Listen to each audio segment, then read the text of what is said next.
Hello అండి, నమస్తే అందరికీ. మాట్లాడబోయే టాపిక్ ఏంటంటే Andhra Pradesh deputy chief minister Pawan Kalyan చేస్తున్నటువంటి వరుస దీక్షలు, దాని వెనకాల ఉన్న మతలబ్ ఏంటి, దాని వెనకాల ఉన్న హిడెన్ ఎజెండా ఏంటిది అనేది రకరకాల సమాజంలో ఉన్న ఇంటలెక్చువల్స్తో మాట్లాడితే వచ్చిన సమాచారాన్ని కంపైల్ చేసి క్రోడీకరించి ఒక అనాలిసిస్ చేసే ప్రయత్నం చేయబోతున్నాను. ఇందులో ప్రధానంగా బీజేపీ ఉత్తరాదిని తన పట్టు కోల్పోతుంది. అది మొన్న పార్లమెంట్ అసెంబ్లీ ఎన్నికల్లో సాక్షాత్తు ఉత్తరప్రదేశ్లో రామ మందిరం అయోధ్య ఉన్నటువంటి అయోధ్య సీట్ని వీళ్ళు ఓడిపోయారు. సో ఉత్తరప్రదేశ్లో ఉన్నటువంటి 80 అసెంబ్లీ స్థానాల్లో వీళ్ళకు 75 పైనే వచ్చేటివి 2014లో 2019లో. మనం చూస్తే అది క్లోజ్ టు బిలో 40 సీట్స్కి వచ్చింది. ఉత్తరప్రదేశ్లో తన బలం సగానికంటే ఎక్కువ కోల్పోయింది అక్కడ. ఇంకా రాబోయే అసెంబ్లీ ఎన్నికల్లో నేను ఎగ్జిట్ పోల్స్ గురించి మనం మాట్లాడుకున్నట్టు చూసుకుంటే హర్యానా వన్ సైడెడ్గా బీజేపీ చేదాటిపోయి కాంగ్రెస్ చేతిలోకి వస్తుంది. అది జమ్మూ అండ్ కాశ్మీర్లో హంగ్ వచ్చినా కానీ ఎన్సీ అండ్ కాంగ్రెస్ కలిసి గవర్నమెంట్ ఫామ్ చేసే ఆస్కారం ఉంది. మహారాష్ట్రలో ఆల్మోస్ట్ మహావికాస్ అఘాడీ గవర్నమెంట్ చాలా థంపింగ్ ల్యాండ్ స్లైడ్ మెజారిటీతో గెలవబోతుంది. ఢిల్లీలో నరేంద్ర మోదీ బీజేపీకి అంత ఈజీ కాదు. జార్ఖండ్ కొంచెం టఫ్ ఫైట్ ఉన్నప్పటికీ లాస్ట్ మినిట్లో కూడా డెఫినెట్గా అక్కడ ఉన్నటువంటి జార్ఖండ్ ముక్తి మోర్చా పార్టీ, హేమంత్ సోరెన్ పార్టీ అధికారంలోకి వచ్చేదానికి ఆస్కారం ఉంది. అండ్ బీహార్, ఈ రాష్ట్రాల్లో అన్ని ఎన్నికలు అయిన తర్వాత ఎన్నిక జరగబోయే రాష్ట్రం బీహార్. అక్కడ ఈ రాష్ట్రాలన్నింటిలో బీజేపీ ఓడిపోతే అక్కడ బీజేపీతో పొత్తులో ఉండి ముఖ్యమంత్రిగా ఉన్నటువంటి నితీష్ కుమార్ వాళ్ళని వదిలేసి ఖచ్చితంగా మళ్ళీ ఇండియా బ్లాక్ వచ్చేదానికి ఆస్కారం ఉంది. లేకపోతే బీజేపీ వ్యతిరేక కూటమితో ఉండి ఎలక్షన్ చేసేదానికి ఆస్కారం ఉంది. వీటన్నిటిని బేస్ చేసుకొని బీజేపీ దేశ రాజకీయాల మీద తన పట్టు కోల్పోతుంది. ఆర్ఎస్ఎస్ తన పట్టు కోల్పోయే తరుణం ఆసన్నమైంది. ఒక తన పట్టు కోల్పోవడం, ఇంకో పక్క రాహుల్ గాంధీ యొక్క పాపులారిటీ అమాంతంగా పెరుగుకుంటూ పోవడం, ఇవి దేశంలో బీజేపీకి మింగుడు పడిన చర్యలు. సో ఈ క్రమంలో ఏదో రకంగా మళ్ళీ ఒక బీజేపీ యొక్క పాలిటిక్స్కి ఎపిసెంటర్గా భావించేటువంటి మతాన్ని మళ్ళీ ఫ్రంట్ లైన్లోకి తీసుకురావాలి. ఆ ఫ్రంట్ లైన్లోకి తీసుకురావాలంటే మతం గురించి చాలా గట్టిగా వాళ్ళు చెప్పినట్టు గీత దాటకుండా ఉండే మనిషి కావాలి. ఆ మనిషి వాళ్లకు పవన్ కళ్యాణ్ రూపంలో ఆంధ్రప్రదేశ్ నుంచి దొరికారు. సో ఈ క్రమంలో ఆయన గెలిచిన వెంటనే ఉప ముఖ్యమంత్రి అయిన తర్వాత ప్రాయశ్చిత్త దీక్షను ఒక దీక్ష చేసి అదే అటైర్తో ఆయన అంబానీ ఇంట్లో జరిగిన వెడ్డింగ్ సెరమనీకి వెళ్ళారు. అక్కడ ఒక రకమైన చర్చ, అక్కడ నేషనల్ సెలబ్రిటీస్ అందరూ వచ్చారు, నేషనల్ మీడియా వచ్చింది. ఓకే, యోగి ఆదిత్యనాథ్ తర్వాత ఒక రకమైన హిందుత్వవాదాన్ని గట్టిగా మాట్లాడడానికి పవన్ కళ్యాణ్ పనికి వస్తారని బీజేపీ భావించింది. తదనుగుణంగానే ఆయనకు పొత్తులో కొంచెం ఫేవర్ చేసింది. ఆయన గెలిచాడు, డిప్యూటీ సీఎంగా ఉన్నారు ఆంధ్రప్రదేశ్కి. వారాహి దీక్ష అయిపోయిన తర్వాత మళ్ళీ ప్రాయశ్చిత్త దీక్ష, తిరుమల లడ్డు అంశం రావడంతో అది డెలిబరేట్గా పొలిటికల్ మోటివ్స్తో తీసుకొచ్చిన అంశాన్ని ఇన్వెస్టిగేషన్ చేసి, అక్కడ జరిగిన అవకతవకలు జరిగి ఉంటే ఇన్వెస్టిగేషన్ చేసి కల్పరేట్స్ని పనిష్ చేయాల్సిన దాంట్లో మళ్ళీ ప్రాయశ్చిత్త దీక్షను ఇంకో దీక్ష మొదలుపెట్టి దీక్ష చేసిన తర్వాత ఆయన అగ్రెసివ్గా వేరే మతాలన్నింటినీ తీసుకొచ్చి హిందూ మతాన్ని రెచ్చగొట్టే ప్రయత్నం చేశాడు. ఇదంతా బీజేపీ ఎజెండాతో, ఆర్ఎస్ఎస్ మనువాదుల ఎజెండాతో ఆయన ముందుకెళ్లే ప్రయత్నం జరుగుతూ ఉంది. ఇదంతా ఆంధ్రప్రదేశ్లో జరిగితే నేషనల్ మీడియా అమాంతంగా కవరేజ్ ఇస్తా ఈయనని ఒక సనాతన ధర్మానికి వచ్చిన సంరక్షకుడిగా చూపించే ప్రయత్నం చేయబోతున్నాయి.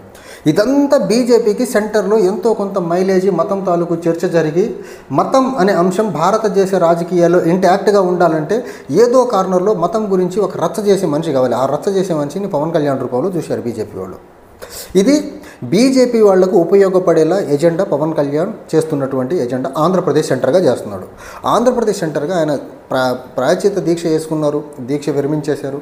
ఆ డిక్లరేషన్ దాంట్లో తిరుమల లడ్డు అంశంలో నేను ప్రాయశ్చిత్త దీక్ష చేస్తున్నానని చెప్పిన వ్యక్తి సనాతన ధర్మాన్ని తీసుకొచ్చాడు, ఇస్లాంని తీసుకొచ్చాడు, తర్వాత క్రిస్టియానిటీని తీసుకొచ్చాడు, బంగ్లాదేశ్ని తీసుకొచ్చాడు, వెస్ట్రన్ కంట్రీస్ని తీసుకొచ్చాడు, అరబ్ కంట్రీస్ని తీసుకొచ్చాడు. అరబ్ కంట్రీస్ అని ఇస్లాం మతంగా ప్రకటించుకున్నాయన్నారు. వెస్ట్రన్ కంట్రీస్ క్రిస్టియానిటీ మా మతంగా ప్రకటించుకున్నాయంటారు. ఆఖరికి ఇండియా సహాయం పర్టికులర్లీ ఇందిరాగాంధీ గారి సహాయంతో ఏర్పడిన బంగ్లాదేశ్ కూడా ఇస్లాం మతం దేశం యొక్క మతంగా డిక్లేర్ చేసుకుందని చెప్పి రకరకాలుగా మతపరమైన అంశాలు, తిరుమల లడ్డు అనే అంశాన్ని కొంచెం పక్కకు పెట్టేసి ప్రపంచంలో ఉన్న అన్ని మతాల చుట్టూ ఆయన మాట్లాడే ప్రయత్నం చేశాడు. తర్వాత పక్కనే ఉన్న తమిళనాడు డిప్యూటీ సీఎంని టార్గెట్ చేసేలా మాట్లాడారు. ఇదంతా బీజేపీకి ఉపయోగపడే ఒక రాజకీయపరమైన మత ఎత్తుగడ. ఇది బీజేపీకి సెంటర్లో ఉపయోగపడేదానికి ఒక అంశం. కానీ దీని వెనకాల ఇతనికి వెస్టెడ్ ఇంట్రెస్ట్ లేకుండా ఇన్ని హంగామా పనులు చేయడు కదా, ఇన్ని దీక్షలు వేయడు కదా, ఇంత గట్టిగా ఇంత బిగ్గరగా అరవడు కదా ఈయన ఉప ముఖ్యమంత్రి పదవిని అడ్డం పెట్టుకొని. ఈయన ఉప ముఖ్యమంత్రి అయిన తర్వాత పాలనాపరమైన అంశాల మీద ఈయనకు పట్టురాల.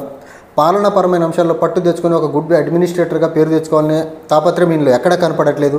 కానీ ఈయన కనిపిస్తుందల్లా ఒకటే ఏంటంటే మతపరమైన రాజకీయాలు చేసి ఏదో రకంగా నేను స్టాండర్డ్ అవ్వాలనే ఒకటి ఉంది. అది కూడా ఎందుకుంది అంటే టీడీపీ ఉంది. టీడీపీకి ఒక సెట్ ఆఫ్ ఓట్ బ్యాంక్ ఉంది. ఆ టీడీపీ ఓట్ బ్యాంక్ ఎట్టి పరిస్థితుల్లో జనసేనకు షిఫ్ట్ అయ్యేదానికి ఆస్కారం లేదు. వైఎస్ఆర్సీపీ ఉంది. వైఎస్ఆర్సీపీకి ఒక సెట్ కార్యకర్తలు ఉన్నారు, సెట్ ఓట్ బ్యాంక్ ఉంది. ఆ సెట్ ఓట్ బ్యాంక్ కూడా ఇతనికి వచ్చేదానికి ఆస్కారం లేదు.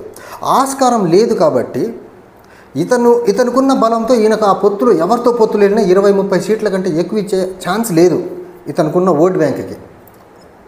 ఈ క్రమంలో నేను ఇంకొంచెం బెటర్ బార్గెన్లోకి వెళ్ళాలి ఎలియన్స్లో, లేకపోతే నా ఓట్ బ్యాంక్ని పెంచుకోవాలంటే ఒక రకమైన ఏదో ఎజెండాని ఎత్తుకోవాలి. ఆ ఎజెండాని ఈయన కనిపించింది మతం. ఆ మతం కూడా ఎందుకు మతపరమైన అంశాలని ఈయన గెలిచి కూటమి ప్రభుత్వంలోకి వచ్చిన తర్వాత ఉప ముఖ్యమంత్రి అయిన తర్వాత ఎత్తుకున్నాడంటే మతం అనే అంశం ఈయనకు సూట్ అవుతుందని కొంతవరకు భావించాడు ఈయన. అది కూడా ఎందుకు, మాజీ ముఖ్యమంత్రి జగన్మోహన్ రెడ్డి గారు క్రిస్టియానిటీని ఫాలో అవుతారు. సో నేను హిందూ మతాన్ని ఎత్తుకెక్కుకుంటే జగన్మోహన్ రెడ్డి గారితో ట్రావెల్ అవుతున్న హిందువులు ఎవరైతే ఉన్నారో వాళ్ళు ఖచ్చితంగా నా వైపు అట్రాక్ట్ అవుతారు. క్రిస్టియన్స్ ఎలాగో జగన్తో ఉంటారు, దళితులు ఎలాగో జగన్తో ఉంటారు, ముస్లిమ్స్ ఎలాగో దళితులు జగన్తో ఉంటారు. కానీ జగన్మోహన్ రెడ్డిని సపోర్ట్ చేస్తున్నటువంటి హిందువులు ఎవరైతే ఉన్నారో, హిందూ సమాజానికి సంబంధించిన ఎవరైతే ఉన్నారో వాళ్ళు నా వైపు వస్తే నా బలం పెరుగుద్ది, తద్వారా బార్గెనింగ్లో నా ఓట్ బ్యాంక్ పెరుగుద్ది. ఓట్ బ్యాంక్ పెరిగితే బార్గెన్లో నేను కొంచెం బెటర్గా బార్గెన్ చేసి ఎక్కువ సీట్లు సంపాదించి ఈ డిప్యూటీ చీఫ్ మినిస్టర్ స్థాయి నుంచి ముఖ్యమంత్రి స్థాయి అవ్వచ్చు అనే ఒక దుర్బుద్ధి, మతపరమైన రాజకీయాలు చేసి తను ఎదగాలనే ఒక దుర్బుద్ధి చాలా క్లియర్గా సమాజంలో జరుగుతున్నటువంటి చర్చ. ఈయన చేస్తున్న పొలిటికల్ ఈ దీక్షల వెనకాల ఉన్న మతలబు. కానీ ఇక్కడ ఈయన మర్చిపోతున్న అంశం ఏంటంటే బీజేపీ ఆర్ఎస్ఎస్ మనువాదుల ఎజెండా ఏదైతే మతపరమైన రాజకీయాలు ఉన్నాయో అది ఆంధ్రప్రదేశ్లో వర్కౌట్ కాదు. ఆంధ్రప్రదేశ్ ప్రజలు ఎప్పుడూ మతాన్ని రాజకీయాన్ని క్లబ్ చేసి చూసే మనుషులు కాదు. ఆంధ్రప్రదేశ్లో రాజకీయాలు సపరేట్గా ఉన్నాయి, ఆంధ్రప్రదేశ్లో మతం అనే అంశం సపరేట్గా ఉంది. మతం రాజకీయం రెండు క్లబ్ అవలా. అందుకని బీజేపీకి ఆర్ఎస్ఎస్కి ఆంధ్రప్రదేశ్లో పట్టు దొరకలేదు. ఆ పట్టు దొరకనప్పుడు ఇలాంటి వ్యక్తిని అడ్డం పెట్టన్నా పట్టేమైనా సాధించే ప్రయత్నం చేస్తున్నారు. కానీ అది జరుగుద్దా అంటే ముమ్మాటికి ఆంధ్ర ప్రజలు మత రాజకీయాలకి స్పేస్ ఇవ్వరు. మత రాజకీయాలనే ఒక చెట్టును నాటేదానికి విత్తనాన్ని, ఒక చెట్టుని పోషించేదానికి విత్తనాన్ని కూడా నాటే అవకాశం ఆంధ్రప్రదేశ్ ఇచ్చేలా కనపడట్లేదు. ఇది నేను ఎందుకు చెప్తున్నాను అవకాశం ఇవ్వట్లేదు అని అంటే ఇప్పుడు ఈయన దీక్షలేసి ఈ నానా హంగామా చేసి మతపరమైన విద్వేషాలు రెచ్చగొట్టే మాట్లాడుతున్న క్రమంలో సమాజంలో జరుగుతున్న చర్చ అసలు ఈయన ఉప ముఖ్యమంత్రి అయితేనే ఇంత చేస్తున్నాడు, ఈయన పొరపాటున ముఖ్యమంత్రిగా ఆంధ్రప్రదేశ్ పరిస్థితి ఏంటి అని ఆలోచిస్తున్నారు ఒకటి. ఇంకోటి ఈయన కంప్లీట్గా బీజేపీ ఆర్ఎస్ఎస్ మనువాదుల ఎజెండా ముందుకు తీసుకెళ్లే ప్రక్రియ చేస్తున్నాడు అనేది ఎస్టాబ్లిష్ అయిపోయింది అందరికీ. సో ఈయన ఎంత గింజుకొని ఏం చేసినా మతపరమైన అంశాలు ఈయన మాట్లాడి రాజకీయం చేయాలనుకున్న ప్రతిసారి ఆంధ్రప్రదేశ్లో ఇతనికి సెట్ బ్యాకే ఎదురవుతుంది. నెంబర్ 1. నెంబర్ 2, ఆంధ్రప్రదేశ్లో సెట్ బ్యాకే కాకుండా మొన్న ఎవరైతే ఈయన నమ్మి కొంత ఉదారంగా ఉండేవాళ్ళు కూడా కొంత ఈయన మంచోడు, ఈయన పర్లేదు అని సపోర్ట్ చేసి ఓటేసే ప్రయత్నం చేశారో, ఈయన్ని అడ్మైర్ చేశారో వాళ్ళు కూడా మెల్లగా ఈయన మతపరమైన ఎజెండాతో ముందుకెళ్ళే కొద్దీ అరే మేము ఇలాంటి వ్యక్తిని మేము సపోర్ట్ చేసింది, ఇలాంటి వ్యక్తిని నేను అడ్మైర్ చేసింది అనే భావన న్యూట్రల్ పీపుల్లో, ఇంటలెక్చువల్స్లో వచ్చేస్తుంది. ఇదంతా చూసుకుంటే ఆయన బలం ఇక్కడి నుంచి పెరగకపోగా ఇక్కడి నుంచి కింది తగ్గేదానికి ఆస్కారం ఉంది. ఇది ఆయనకు అర్థం అయ్యి చేస్తున్నాడా, అర్థం కాక చేస్తున్నాడా అంటే అర్థం అయ్యే చేస్తున్నాడు. ఎందుకంటే పైన వాళ్ళ మాస్టర్స్ ఉన్నారు కదా బీజేపీ ఆర్ఎస్ఎస్ మనువాదులు, వాళ్ళని ప్యాసిఫై చేయాలా, వాళ్ళ ఎజెండా నిన్ను ముందుకు తీసుకెళ్ళకపోతే ఈయనతో పొత్తులో ఉండరు వాళ్ళు. ఒకటి. రెండోది ఒక రాజేస్తున్నాడు. ఈ ఎక్స్పెరిమెంట్ వర్కౌట్ అవుతుందా? ఎందుకంటే ఆయన ఇప్పటివరకు చేసిన రాజకీయాలు 2009 ప్రజారాజ్యం దగ్గర కామన్ మ్యాన్ ప్రొటెక్షన్ ఫోర్స్, అంతకంటే ముందు 2007 కామన్ మ్యాన్ ప్రొటెక్షన్ ఫోర్స్ నుంచి ఈ రోజు వరకు చూసుకుంటే ఈయనకు సెట్ ఎజెండా, ఒక స్టాటిక్ ఎజెండా, ఈయనకంటూ ఒక ఫిక్స్డ్ ఐడియాలజీ ఏది లేదు. ఎజెండాలు తనకు టైంని బట్టి మారుతూ ఉన్నాయి. ఒకసారి కమ్యూనిస్టులు అంటారు, ఇంకో పార్టీ ఈసారి లెఫ్ట్ పార్టీలు అంటాడు, ఇంకోసారి ఏమో మనకు అంబేద్కరిజం అంటాడు, ఇంకోసారి బీజేపీ అంటాడు, ఇంకోసారి టీడీపీ అంటాడు, మళ్ళీ ఇంకోసారి లెఫ్ట్ పార్టీలు అంటాడు, ఒక్కోసారి చేగోవీరా అంటాడు. ఒకసారి మతం లేదంటారు, ఒకసారి కులం లేదంటారు, మళ్ళీ మతాన్ని ఎత్తుకుంటాడు. ఇవన్నీ చూసుకుంటే సెట్ ఎజెండా లేదు. ఈయన ఏమనుకుంటున్నాడంటే నేను ఏం చెప్పినా గ్రాంటెడ్గా వర్కౌట్ అవుతుంది అనుకుంటున్నాడు. వర్కౌట్ అవ్వదు. మీరు పొత్తులో లేకపోతే ఎప్పటికీ మీ రాజకీయాలు వర్కౌట్గా మీరు గెలవరు. పొత్తు పుణ్యమాన్ని గెలిచారు. దాన్ని మీరు ఎఫిషియెంట్ అడ్మినిస్ట్రేటర్గా పేరు తెచ్చుకోండి, మంచి పరిపాలకుడుగా పేరు తెచ్చుకునే ప్రయత్నం చేయండి తప్ప మత విద్వేషాలు రెచ్చగొట్టి మీరు ముందుకెళ్ళాలి. ఈ మాలలు, దీక్షలు, జపాలు చేసుకుంటా, కొంగ జపాలు చేసుకుంటా ముందుకు పోతారంటే ఆంధ్రప్రదేశ్ ఈ రకమైన రాజకీయాల్ని బేరు చేసేదానికి సిద్ధం లేదు.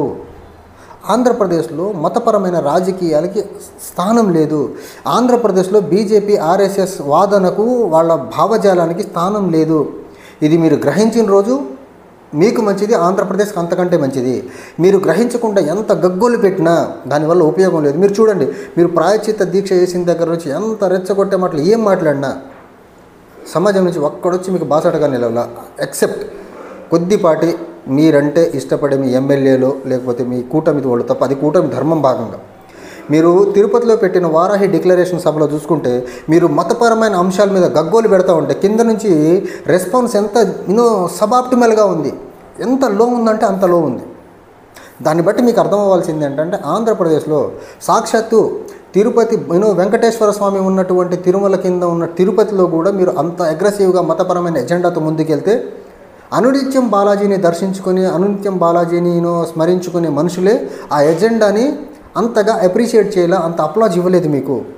దీన్ని బట్టి మీరు అర్థం చేసుకోవాల్సింది ఏంటంటే ఆంధ్రప్రదేశ్లో మతపరమైన మత ఛాందస్యవాద రాజకీయాలకు, అది కూడా బీజేపీ వాడుకునే మత రాజకీయాలకు ఆంధ్రప్రదేశ్లో స్థానం లేదు.